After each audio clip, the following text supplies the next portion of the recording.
We are joined now by GOP Congressman Carlos Gimenez of Florida, who traveled with House Minority Leader Kevin McCarthy and other GOP members of Congress on a visit to the border Monday. Congressman Gimenez, thank you so much for joining us tonight. It's my pleasure. Now, you criticized the Biden administration for not adequately addressing this new surge of migrants, tweeting that it's time for Nancy Pelosi and the Biden administration to get serious on securing the border. Based on what you saw on your visit, what specifically do you feel that they should be doing differently to stop this increase or to simply handle it better? Well, I think that the messaging that came out of the Biden administration as soon as he became the president, saying basically they're going to undo all of the work that was done by the Trump administration to try to curtail the number of illegal immigrants coming into the country. What you're seeing now is the surge, and it'll get worse, because the word is out that basically our country is open and that the policies have changed, and that there's a good chance that if you come to the border and you cross it, you're going to be able to remain in this country. And so that's what you're seeing right now. It broke my heart yesterday to see the faces of hundreds of young children, girls and boys there in that center for. From the Customs and Border Patrol. They're doing the best job that they can, but the messaging was really what's causing this surge, and we need to establish some common sense policies to reverse that. But unless the Biden administration does that, then you're just going to continue to see this wave coming and coming. And as you know, we also saw that same wave of migrants, including unaccompanied minors, during the Trump administration, despite their strict immigration policies. Do you acknowledge that this is really a complex challenge that Republican administrations have also failed to address, and not as simple as, quote, securing the border? Well, look, it is complex, but there are certain things that you can do. Number one, part of the problem is that now the migrants are allowed to come into the United States, and they're here. You have the catch and release policy was reestablished again. Before the Trump administration, in the late years of the Trump administration, they had some agreements with Mexico. They had some agreements with the Central American countries where a lot of these immigrants are coming from, to get them back into their country.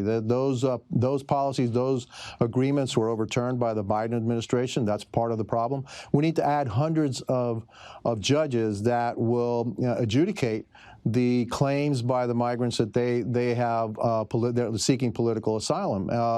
And so if we do that and we hold them in Mexico, and then those that have valid political asylum claims can remain in the United States, but those that don't get returned back to their country, what it does, it sends a different message to the migrants in their home country and says, hey, it's not going to be as easy. The chances of us entering and staying in the United States are much smaller now, and that will stem this growing tide that we see coming. So how do we go about this? I mean, your own family fled from Cuba, and they were able to resettle in Florida. Today, thousands are fleeing from poverty and violence in Central America. Should those with valid claims for asylum and those seeking to escape violence have a better system to legally enter the country, or do you think that they shouldn't try to come to the U.S. at all? Well, we need to reestablish. We need to have and modernize our immigration system and the quotas that we have from different countries. But it has to be a legal process. It can't be just come cross the border and then you can stay here no matter what, whether you do it legally or illegally. People are trying to get to this country in a legal fashion. We are a country of laws.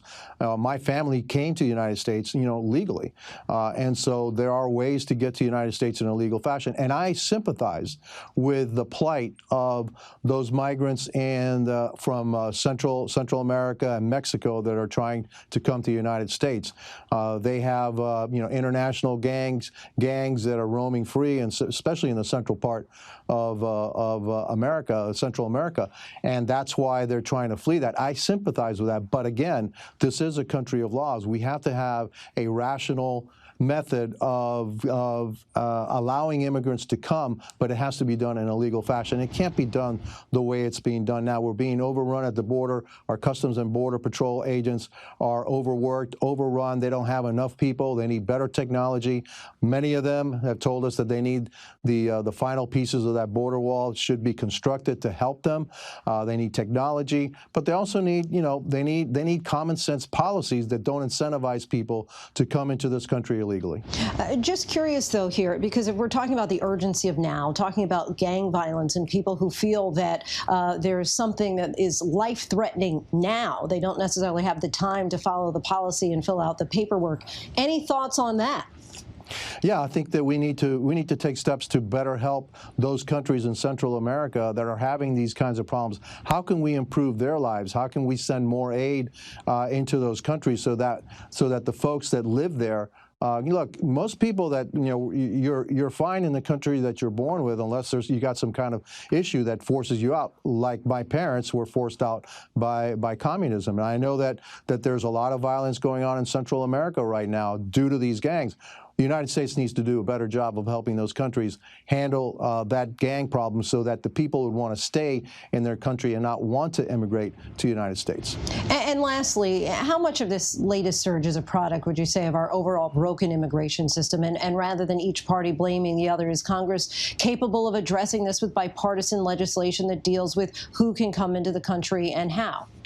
Well, I think, look, what we need to do is I think we can have a bipartisan bill and with certain items that we all agree on. There may be some things, details that we disagree on, but both parties need to get together and fix the immigration problem. Look, it's a practical impossibility to deport 11 or 12 million undocumented immigrants that are in this country right now. We need to find a way to have them come out into the light, give them some kind of a legal status to remain here, work here, pay taxes here. There may be some disagreement as to, the rights to citizenship and all. My personal opinion is, hey, once you come out into the light, you should be able to get in line from your country of origin. Doesn't mean you have to leave the country, but get behind those folks that are trying to get here legally in legal process. Get behind those, and then if your time comes up, it comes up. That's my that's one of the proposals that I would do. But definitely, we need a way to get those folks out into the sunshine.